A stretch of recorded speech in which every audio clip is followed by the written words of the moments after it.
Utėtėti šaltą. Sveiki visi įsijungė šį vlogą. Ir ankstus rytas. Na kaip ankstus rytas. Normaliems žmonėms tai normalus rytas. Nu, be 3 minučių 9. Kadangi aš kai esu pelėda, tai man sunku keltis, ypač su žadintuvu rytais. Tai jo, aš važiuoju į kirpyklą. Big day. Žiūrėsim, važiuoju vėl pas naują kirpėją kaip eilinį kartą. Nežinau, radau kažkaip, kurie anksčiausiai priima, kaip pasakyti, arčiausiai. Nu, šiek tiek darbus pasižiūrėjau, atsiliepimai visi geri. Nežinau, nu, gal juodai nenudažys. Kažkaip vis tiek sutvarkys, nes mane ta geltona spalva tokia erzina. Aišku, kameroje jinai atrodo tokia visai normali šviesi, bet jinai yra geltona. Dažniausiai dienos švieso visai jinai kitaip atrodo. Ir tose salonuose visai kitaip tos spalvos atrodo. Išeini iš salono, atrodo, na nežinau. Nu, žiūrėsim, kaip šiandien bus. Bet kad bus kažkas, tai bus. Nu, aš man atrodo radau kirpėją Vilniui. Ir esu, žinokit, patenkinta. Iš tikrųjų, kaip ir visada dariau sragavimą. Bet, aišku, kiekvienas meistras savo, ne to, kad technika, bet savais būdais visaip daro. Tai jinai darė šiek tiek kitaip. Nežinau, galvą ploviau gal kokius 8 kartus. Nes kadangi dalim yra sekcijom daromas tas dažymas, tai kas anksčiau užtepta, reikia anksčiau nuplauti. Nu, žodžiu, tai sakau, plovimo buvo daug. Užtrukom 4,5 valandos. Ir jo, ir namuose, ir patenkinti, žinokit. Žodžiu, nuėmė tą geltonumą, prašiau, kad nebūtų nei užpilkinta, nei geltona. Ir padarė tokį, matosi, kaip jinai sakė, faktūra pati matosi, nes paskutinį kartą, kur dažiau Telšiuose, man jinai kirpėja, manęs neprašant, ne mano prašymų sugalvojo patamsinti, kaip jinai sakė. Nu, šiek tiek patamsinau, žodžiu. Ir dabar ta kirpėja stebėjau, sakė, nesuprantu, kaip jinai čia tamsino, su kuo jinai tonavo, kad kažkaip gavosi toks oranžinis ruožas, toks perėjimas, žodžiu, sako, greičiausiai jinai su milteliais kažkaip ten tonavo ir išėmė natūralų pigmentą, nu, žodžiu, aš nelabai tų supratau dalykų, bet matėsi, sako, kad ir net nesimatė nei tų srogelių, žodžiu, kažkaip kitaip jinai tai padarė. Bet dabar matosi ir pati faktūra, nežinau, jums matysis, ir spalva švari, žodžiu, ir vat, šitos padarė, aš niekada nemoku jų daryti. Tai žodžiu, ne apie tai, bet jo, patiko ir manau, kad tikrai dar aš pas ją nueisiu. Tai grįžtant, gavau žinutę, kad atėjo man siunta.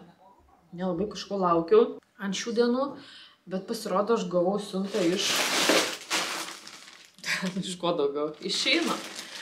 Bet aš pati nustebau, aš galvoju, užsisakiau prieš kelias dienas ir realiai jau gavau siuntą iš Sheino. Nors aš užsakymų dariau, nežinau, 4-5 užsakymus. Nu, dažnai būna, kad jie sudeda ten keletą užsakymų. Tai iš vis neįsivaizduoju, kas čia yra. Tai pirmas, ką matau. Žinai, juokingas, bet čia yra liemenė. Užsakiau tokią, nu, trumpesnė liemenė. Nu, tokia trumpa. Bet spalva gal biškai tokia, nelabai tokia tikėjusi. Tikiuosi, kad jinai dar man prisipūs. Norėjau tiesiog tokią trumpą ir kad būtų su kišenėm. Bet šiaip, ką žinau, visai normaliai, tai galėjo būti labiau pūstesnė. Nu, tikiuosi, kad prisipūs dar. O kas čia? Neįsivaizduoju. Ai! Prie tajos lovytės noriu tokį vieną dalyką padaryti. Tiesiog ant sienos yra klijuojami tokie lipdukai, nu jie daugkartiniai nusiima, užsideda, gali kada nori nuimti, kada nori išdėti. Ir užsisakiau tokį tiesiog sienai papuošti prie lovytės. Tai eisim padekoruoti tajos kampelį. Nusipirkau džemperį. Tokį, nu, oversizinį, visai kad po namus tiesiog vaikščiot. Na jo. Nu, Sheino tie džempai tai tokie, žinot, kaip čia pasakyti, aš daug silikoniniai, sintetiniai tokie labai toks. Nėra plonas, yra pukelis, bet aš taip ir galvojau, kad jisai toks bus. Tai dėl to tik namuose ir pasiėmiau, nes nėra toks storas, kaip atrodo nuotraukoje. Šiek tiek oversizinio ant timpų. Nežinau, šiaip pasiūvimas viskas kaip ir rock. Bet sakau, tas jau treningas tas vadinamas toks, nu, prastokas. Po to sakiau tokį dalyką. Čia ant telefono kameros užsidėti, ta vadinama mikrolešis vadinamas, kai filmuoju su telefonu kažką. Tiesiog, kad ir kiek prizūmini, vis tiek išsilietas vaizdas, nelabai gražiai gaunasi, bet kai naudoji tuos lęšius, tada galima gražiai priartinti labai, padaryti tą mikro ar makro, kaip jisai vadinasi, ten arba foto, arba video. Tai nusipirkau, čia man turėtų būti, na, va toks užsideda. Wow, kokio dydžio lęšis. O, Jesus, kokio dydžio. Jis užsidėt. Dar iš kitos pusės. Čia užsisuka. Ir čia, žodžiu, jisai turi dėtis ant galinės kameros kažkurios tai. Nu, žodžiu, ten tos kameros, zoomų yra viena kamera, ten dar kažkokia kitam kamera. Ant kažkurio, žodžiu, reikia kameros uždėti. Nu, aš pasižiūrėsiu, bet, žodžiu, toks lęšis papildomas. Taip, kaip aš tai nenupirksiu nieko. Įdomi medžiaga. Tokia ne medvilnė, bet ne sintetika, nelabai suprantu. Tokia, ne kaip tamprės, bet tampusi tai tikrai gerai. Nežinau, nerašo sudėties niekur. Nu, bet gal tikiuosi bus, neprakaituos ir tokia bus maloni. Šiaip atrodo, kaip ir normaliai, bet tik tai, vat, įdomu, sakau, tokia medžiaga. Ta tokia timpinė kažkokia tampri. Nu, nežinau, žiūrėsim. Tai vienas toks su simba ir kitas va toks su simba. Čia atrodo toks jau gan dideliam vaikui. Nu, čia rašo 2-3 metų. Prie tajos plovytės būdavo toks žaisliukas pakabintas. Meškiukas, kuris grodavo lopšinį. Bet kažkaip vieną kartą timptelio, nu, žinot, toks užtempiamas ir ten groja muzikytė. Ir vieną kartą kažkaip timptelio ir nebegrojama, ten kažkas užstrigo. Realiai ta pati dainelė. Geras. Tai kai jis nueina miegučio, dabar gros, kol susitrauks. Šiaip kai jis nueina naktį miegoti, kažkaip taip tyliai. Ir jam, ir man kažkaip taip keistai, nu jis išgeria pienuko ir vat ir laukia, kol užmigs. Bet kai muzikytė groja, kažkaip kitaip jam užsimiega, kitaip užmiega. Bet šiaip labai tokia, galvo bus mažytė ta žvaigždutė. Muzikėlė lygiai ta pati, garsas toks pat ir principas lygiai tas pats. Tik sakau, ten buvo toks meškiukas ant debesėlio. O čia supirkau savo lankelį, nes neturiu jokio lankelio, absoliučiai jokio lankelio neturiu.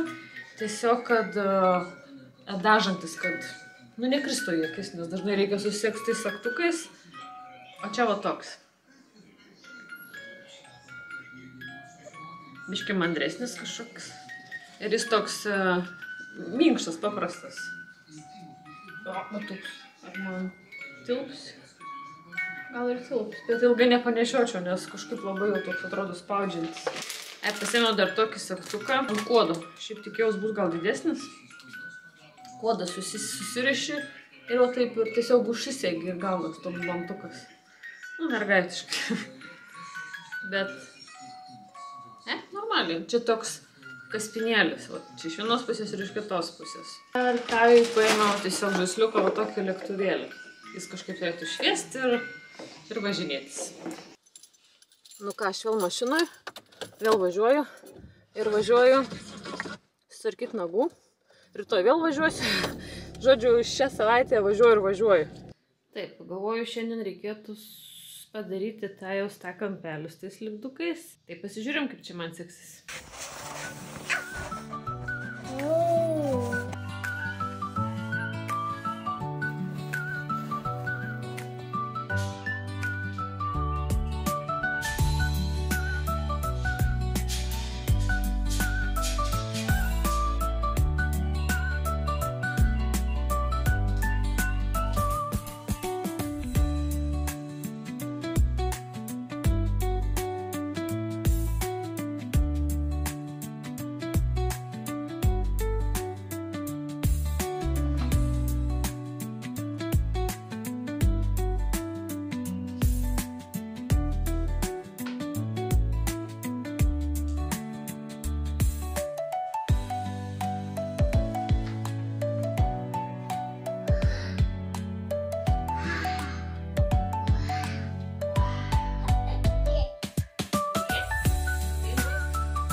kažkaip taip gavosi.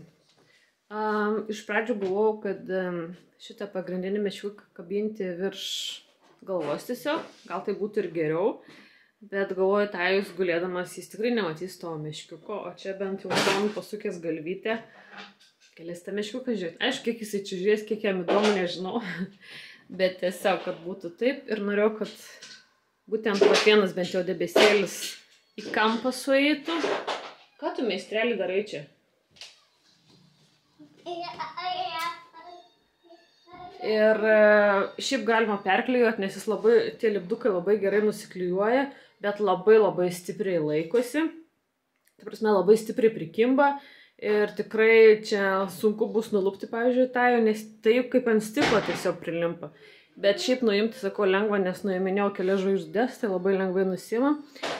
Geras sprendimas, pavyzdžiui, jeigu yra sienos, kažkur patepliotos kažkokie brokai, nes, pavyzdžiui, čia pilna, iš tikrųjų visokių tokių pabraižymų, nešvarumų kažkokių, juos labai lengvai galima užklijuoti. Ir tų lipdukų įvairiausių, ir spalvų, ir ten su kiškučiais, ir zoo parkai, žodžiu, labai daug. Ir labai pigiai iš tikrųjų kainavo, aš nežinau, dabar galvoju, bijau pameluoti, bet apie 2 eurus kažkiek su centais, ten priklauso kokio nori dydžio, kokio nori to piešinuko, to lipduko pačio. Tai, o šiaip aš apie tos lipdukus pamačiau kažkokiam lietuviškam puslapį. Tai ten kainos už tokį lipduką ir 3, ir 4 eurų ir taip toliau. Nu tai aišku, aš ėjau išeinu pasižiūrėti. Žinoma, kad yra jų. Jos kamputis toks kažkaip jaukesnis, man atrodo. Viską, žinokit, greitai prisijungiau. Kaip visada, aš vėluoju, kol susirašiau, kol susipašiau. Važiuoju į Golden Rose renginį, man atrodo, net nesakiau. Sėdžiu mašinoje, truputį pasišildau ir važiuoju į Kauną. Kelelis tolimas, 1:30, tikiuosi spėsiu ir tikiuosi bus fainas renginys, todėl pasiimu ir jūs kartu.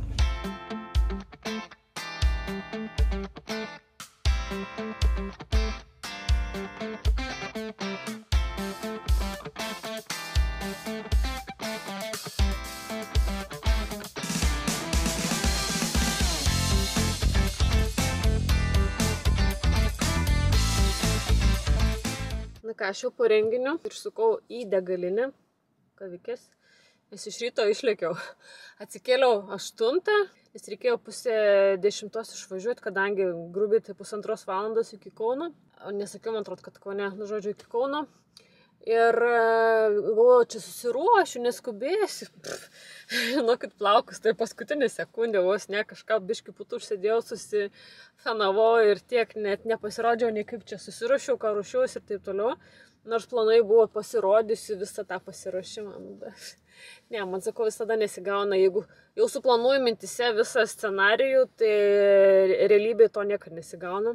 Jo, apie patį renginį tai buvo labai fainas, jaukus renginukas, nedaug moterų mūsų buvo, gal, nežinau, pačių gal kokius 20 buvo, su trupučiu gal, bet dar buvo visažistė, buvo modelis, buvo ten tos, kadangi ten ofisas parduotuvė kartu, tai parduotuvės ten, žodžiu, mergina, administratorė, nežinau kas, ir dar buvo 3 influencerės ir labai faina buvo pamatyti gyvai, iš tikrųjų, atrodo, kai tu žiūri YouTube'e ar tam pačiam Instagram'e, visai kitaip žmogus atrodo, bet kai pamatai jį gyvai, atrodo dar daug šiltesnis, fainesnis žmogus, paprastas. Ta prasme, visos 3 buvo labai paprastos, aš dar pasilikau šiek tiek ilgiau, tai kaip kokia influencerė, irgi ten prisitriniau, prie visų stovėjau, žiūrėjau, nes jos paskutinės ir liko, ir dar ta visažistė. Tai pasišnekėjom, labai paprastos, labai jaukios moteris, tiesiog, sakau, net nesinorėjau namo važiuoti, bet galvoju, reikia važiuoti namo, nes mano kukulis laukia manęs, tai, gerai, dar ir vyras laukia, bet jisai manęs laukia, kad ką valgyt pataisysiu, tikrai net dėl to, kad pasilgo. Norėjau iškart pasidalinti tom visom emocijom, nes grįžus namo nebe taip gaunasi, tiesiog išsiblaškovai ir taip toliau, tai galvoju, iškart pasidalinsiu. Šiaip, sakau, fainas renginys padarė, kaip pasidaryti makiažą, sužinojau iš tikrųjų įdomių tokių gudrybių, tipsų, pasikroviau tokios energijos, žinot, kaip pabūni kitam kolektyve, atsijungi nuo namų, tai labai faina, aišku, iš pradžių buvo jauduliukas, galvoju, kas čia, kaip čia, kur čia kas. Bet kažkaip taip labai viskas paprasta, jaukiai, fainai, buvo nealkoholinis šampanas, buvo užkandžių, buvo saldumynų, kadangi pati parduotuvė buvo, tai galėjo gyvai apžiūrėti visus produktus, naujienas visas. Šiaip naujienos buvo lūpų produktai ir mums visoms, aišku, davė po goodie bagus vadinamus, galvoju, toj parodysiu, kas čia yra. Neįprasta aplinka rodyti, ką gavau, bet tiesiog, kaip jūs sakiau, noriu pasižiūrėti pati, net nežiūrėjau. Dirbo su šita paletė ir spalvos tos tokius fainus. Būtent su šita paletė dirbo irgi visažistė. Po to gavau, aš gal prisiartinsiu jų šiek tiek. O, čia geras tas tatų lineris, pravedimas juodas, kuris nenusivalo taip lengvai. Akių tuos šešėlius kystus. Šiaip aš 2 nusipirkau, dabar nežinau kokios čia spalvos aš turiu, nes labai panašios visos spalvos yra. Trečia, man atrodo, aš trečią irgi nusipirkusi esu. Nu nieko, gal kažkam padovanosiu. Po to Black-Sienų tušas mega, bet čia, man atrodo, nieko nėra iš naujos linijos. Po to lūpų produktas kažkoks. Lūpų dažai. O, graži spalva tokia nude.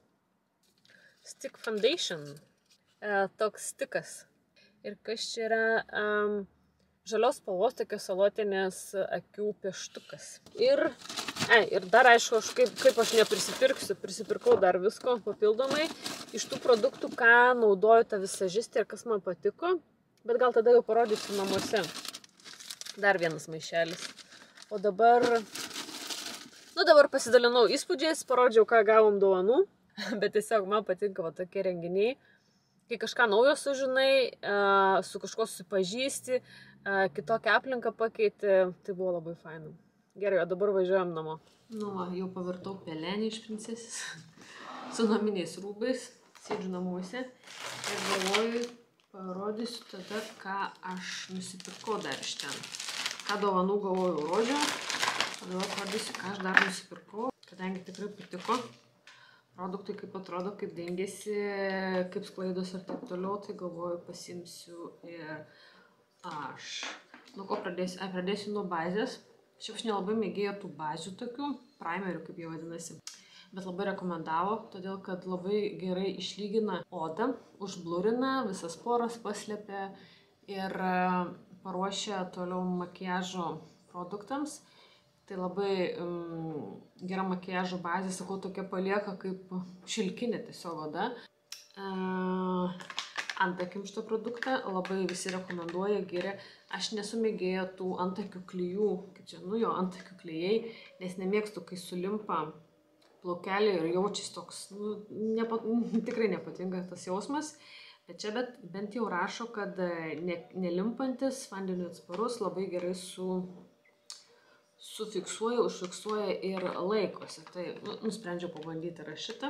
To labai patiko akių pravedimas.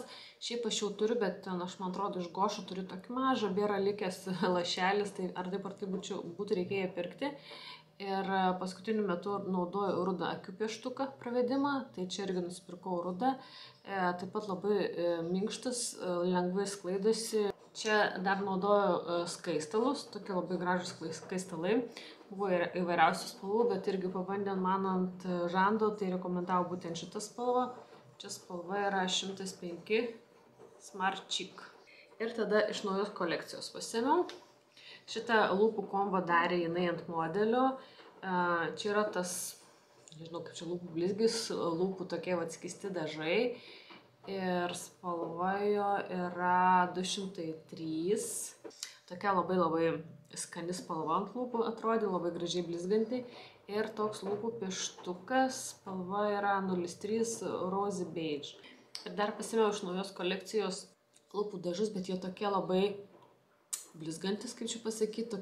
Nemėgstu matinių lūpų produktų, kaip nemėgstu, jie gražiai atrodo, bet tik ne ant mano lūpų, nes man labai sutraukia, džiovina lūpas, labai nepatogiai jaučiasi. Tai visada stengiuosi naudoti kažkokį blizgantį. Tai čia toks labai gražiai pasirodė, labai minkštas, labai toks sviestinis. Čia lūpų produktas, lūpų dažai jo. Ir jos spalva yra 153 Pink Glitz. Nu va, tiek mano dovanų, tiek pirkinių iš Golden Rose renginio.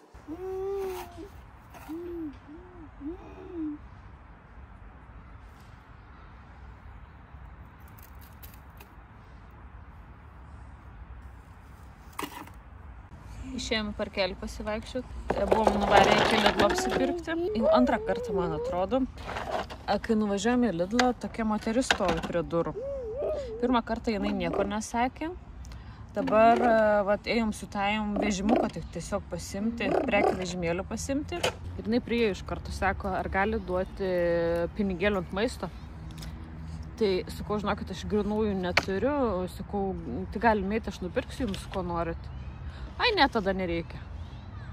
Nu, tai galvoju, tikrai jinai maisto nebūtų pirkusi. Nes aš šiaip esu tas žmogus, kuris visada padės, sušelps, duos kelis tos eurus ar ten paaukos kažką.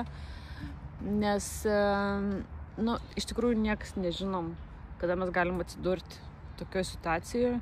Atrodo, šiandien viskas wow, gerai, puikiai gyveni ir taip toliau. Bet nežinosi, kas tau gali nutikti ryt po ryt. Tai aš niekada, kaip pasakyti, nenusuku nugaros į tokius dalykus. Nes aš tikiu tą karmą realiai, bet man tiesiog pačiai ant širdies, ta prasme, tokia ramybė užlieja, kai tu kažkam gali padėti. Aišku, nežinai, kur tiksliai tie pinigai nukeliauja, ten, ką su jais daro, bet ir nesigilinu. Aš tiesiog žinau, kad aš kažkam padėjau, paaukojau, tai man taip gera, žinokit, pasidaro ir sakau, aš tikiu tą karmą ir nežinosi, kada. Gal ir tau reikės tokios pagalbos, gal ir pats prašysi prie tos parduotuvės atsistojęs ten maisto ar kažko. Nežinau, bet aš esu ant tokių dalykų jautri ir sakau, kiek galiu, tiek padedu. Tikiu, kad, žodžiu, vis tiek, kaip pasakyti, karma yra ir aš jaučiuosi nuo to geriau. Aišku, mano vyras to neleidžia, labai pyksta dėl to, kai sužino, bet aš tai darau tyliai. Tiesiog tyliai ir kažkaip sakau, taip gerą ant širdies pasidaro. Norėjau šiandien padaryti gerą, bet kadangi žmogus tikrai ne maisto norėjo, tai kažkaip taip tiesiog. Bandysiu filmuoti pirmą kartą iš to vonios kambario, nes nėra kur jūsų pasidėti, net kamera netelpa. Bet pabandysiu, gal nenukrisit. Norėjau išbandyti tiesiogiai šitą dvifazį akių makiažo valiklį vandeniui atsparų, kurį nusipirkau šiandien iš Lidlo. Čia tas jų brandas Cien. Jo, kadangi maniškis pasibaigė, o jų įsigyti reikia nueiti kažkokią specifinę parduotuvę, nes tikrai ne visur jų būna. Aišku, Drogė visada būna, kokiose didesnėse parduotuvėse irgi būna, bet, pavyzdžiui, čia prie mūsų, kur yra parduotuvė, nėra tokių. Nors šiaip Lidle buvo Nivea stendas, bet šito irgi būtent nebuvo valiklio, tai galvoju, tikrai nebesibrausiu kažkur ten į Jozą ar į Akropolį, vien kad į Drogą nueit nusipirkti šito, tai tiesiog pasiėmiau šitą valiklį ir galvoju, pabandom, gal jis visai geras bus, nes tas Nivea valiklis mano, tai 100 metų naudojimas ir ką esu kiek naudojus, nieko geriau neradau. Aišku, nuvalo visi, bet kaip šitas tiesiog nutirpdo, nereikia ten trinti, nereikia daug kartų valyti, tai neradau dar nei vieno tokio gero, nes sakau, aš tik tai akims jį naudoju, o dažniausiai laik taip užpilu, uždedu, palaikau, kad tiesiog gerai įsigertų ir nuimtų visus makiažo likučius, tušą pagrinde. Gerai žiūrim. Ką žinau, gal neblogai nuvalė. Iš vieno karto. Gal ir gerai visai. Ir tiek kainavo jisai. Visada yra geriau šiek tiek palaikyti, negu kad ten trinti, draskyti tas blakstienas ar tą odą jautrinti. Šiaip Nivea yra brangus iš tikrųjų. Kai su akcija dar gali nusipirkti, man atrodo, dabar žiūrėjau, buvo Drogė 4 eurai su centais, be akcijos tai 7, virš 7, man atrodo, kainuoja. Tai biški brangokas. O šitas kainavo, nežinau, 2 eurai gal su centais, gal ne 2 eurų nekainavo, tai nejaugi aš dabar išduosiu savo Nivea. Kodėlgi ne, laisvai galėčiau naudoti ir šitą. Svarbiausia, kad lengvai nuimtų makiažą ir nereikėtų ten vargti. Tai jo, aš jau visą makiažą kaip čia valysiuos nerodysiu, nes jau žinot visus tus dalykus mano. Tai todėl atsisveikinu šitam vlogę, einu praustis miegoti. Ačiū, kad žiūrėjot šitą vlogą ir pasimatom kitame. Ate.